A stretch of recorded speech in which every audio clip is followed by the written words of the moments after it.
அகிலத்தின் அன்பான சொந்தங்களுக்கு இனிய வணக்கம். மீனவர் காலனிபதியினூடாக சந்தித்திருக்கின்றோம். காசாவில், குறிப்பாக வடக்கு காசாவில் மிகப்பெரிய பேரழிவின் பின்னரும் அங்கு மக்கள் லட்சக்கணக்கானவர்கள் வடக்கு காசாவை தற்போது சென்றடைந்திருக்கின்றார்கள். அங்கு நிலைமை மிக மோசமாக இருக்கின்றது. இருந்த போதிலும் தங்களுடைய தாயகத்துக்கு திரும்ப வேண்டும் என்ற எண்ணத்தில் லட்சக்கணக்கான காசா மக்கள் அங்கு சென்றுள்ள சூழ்நிலையில் ஐநா ஒரு அவசர கோரிக்கை விடுத்திருக்கின்றார்கள். அடுத்து ஈரான் அறிமுகப்படுத்தி இருக்கும் புதிய ட்ரோன்கள் ஸ்டெல் அமெரிக்காவுக்கு மிக பெரும் அதிர்ச்சியை கொடுத்திருக்கின்றது. அது தொடர்பான அதிகாரப்பூர்வமான செய்திகளை தற்போது ஈரான் புரட்சிகர காவலர் படை வெளியிட்டிருக்கின்றார்கள். இந்த சூழலில் பிராந்தியத்திலும் உலகிலும் நடைபெறக்கூடிய மிக முக்கியமான சம்பவங்களை இந்த காணொளியில் விரிவாக பார்க்கலாம்.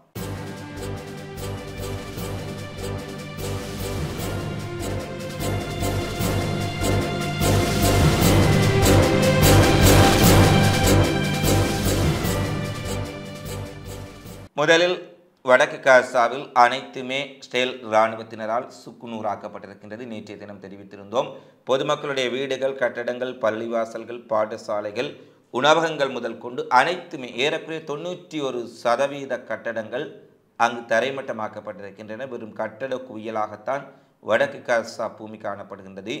இருந்த போதிலும் மிக பெரிய அளவில் அந்த மக்கள், காசா மக்கள் நேசித்த அந்த பூமியை தாங்கள் மீண்டும் அடைய வேண்டும் என்ற எண்ணத்தில் லட்சக்கணக்கானவர்கள் மீண்டும் வடக்கு காசாவை நோக்கி வந்திருக்கின்றார்கள். ஏறக்குறைய 3 லட்சம் மக்கள் அங்கே வந்திருப்பதாக தெரிவிக்கப்பட்டிருக்கின்றது.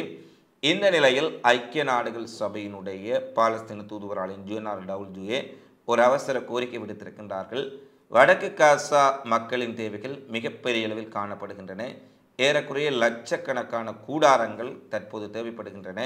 அங்கிருக்கும் மக்களுக்கு சுகாதார வசதிகளோ, மருத்துவ வசதிகளோ, உணவை பெற்றுக்கொள்வதற்கான ஒரு உணவகங்களோ, பேக்கரிகளோ எதுவுமே கிடையாது.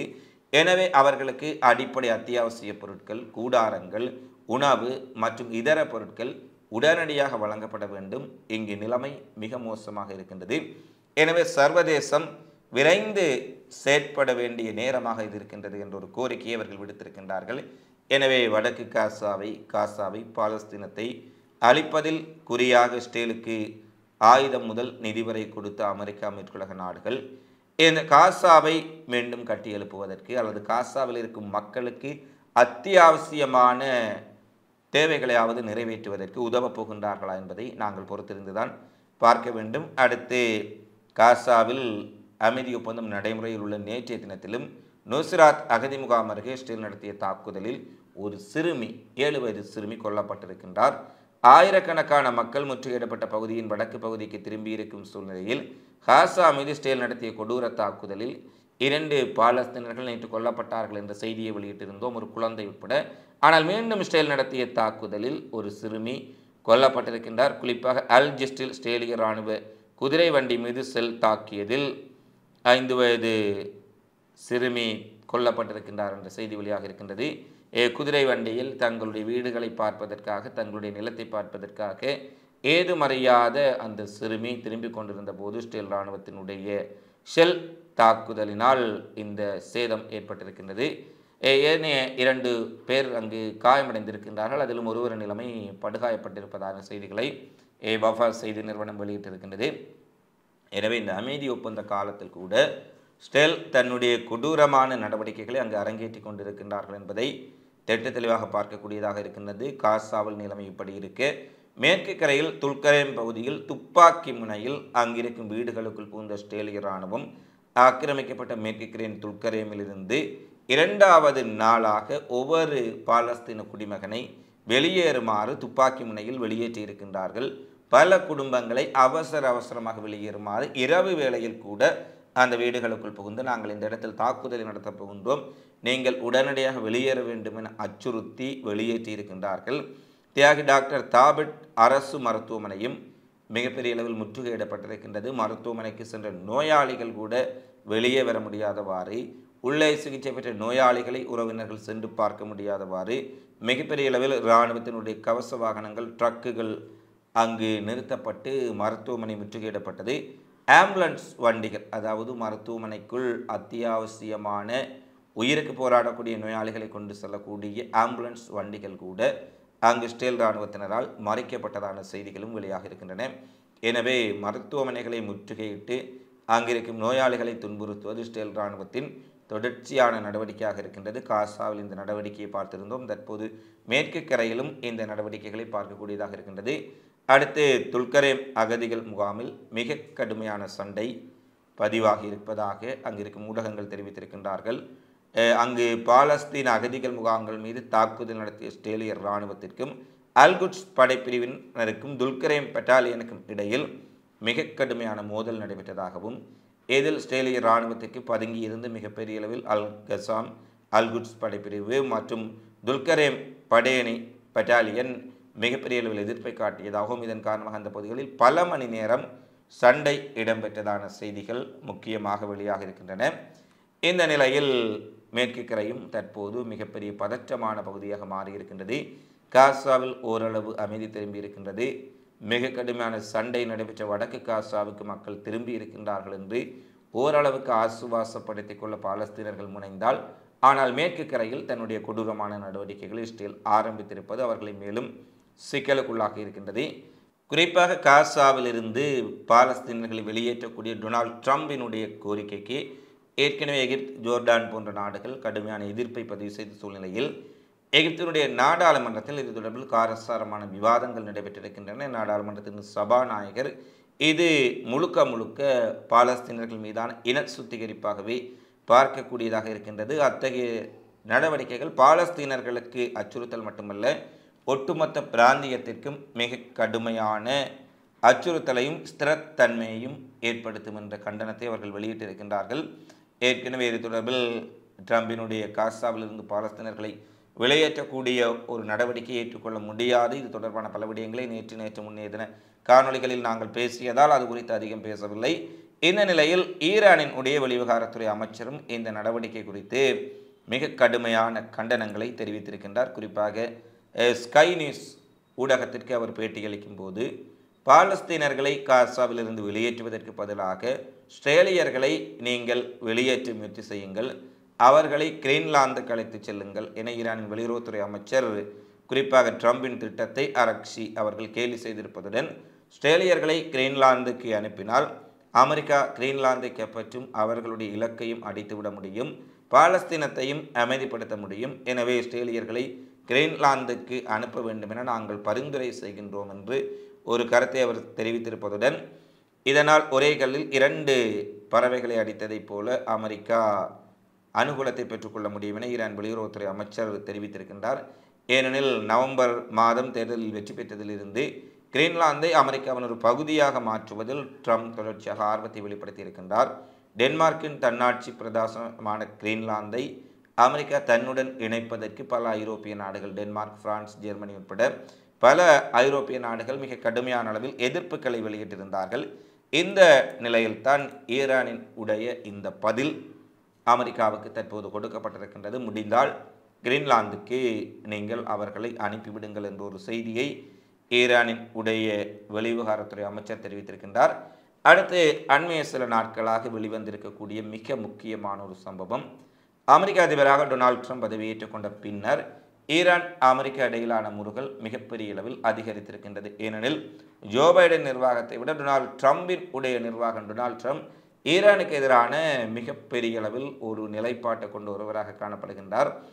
டொனால்ட் ட்ரம்பினுடைய காலத்தில் தான் ஈரானின் உடைய மதிப்புமிக்க மிகப்பெரிய அளவில் ஈரான் மக்களால் மதிக்கப்பட்டிருக்கக்கூடிய புரட்சிகர காவலர் படையினுடைய தளபதி காசிம் சொலைமானி ஈராக் விமான நிலையம் அருகே கொல்லப்பட்டிருந்தார். அதே போல ஈரான் மீதான அதிக அளவிலான பொருளாதார தடைகளையும் டொனால்ட் ட்ரம்ப் தான் அவருடைய காலத்தில் கொண்டு வந்தார் என்பதையும் நாங்கள் ஏற்கனவே பேசியிருக்கின்றோம்.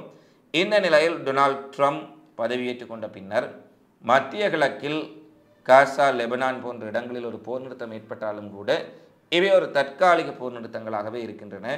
ஆனால் ஈரான் மீது ஒரு தாக்குதலை நடத்த வேண்டும் என்ற எண்ணம் இஸ்ரேலுக்கும் சரி அமெரிக்காவுக்கும் சரி எப்போதும் இருந்து வருகின்றது. ஏனெனில் மத்திய கிழக்கில் பல நாடுகளை அவர்களுடைய வலைக்குள் வீழ்த்தி விட்டார்கள், அல்லது பல நாடுகள் அமெரிக்காவுக்கு அடிபணிந்த நாடுகளாகத்தான் அங்கு சவுதி அரேபியா, ஐக்கிய அரபு அமீரகம் போன்ற நாடுகள் காணப்படுகின்றன.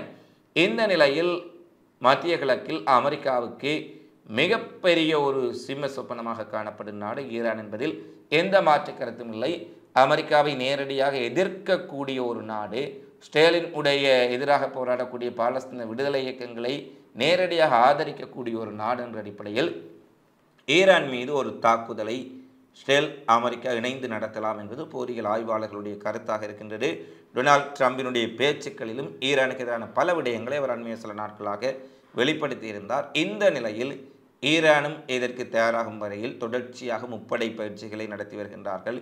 மிக பெரிய அளவில் தங்களுடைய இராணுவ தளபாடங்கள், ஏவுகணைகள் மற்றும் கப்பல் படை, ட்ரோன் படை போன்றவற்றை மேம்படுத்தி வருகின்றார்கள்.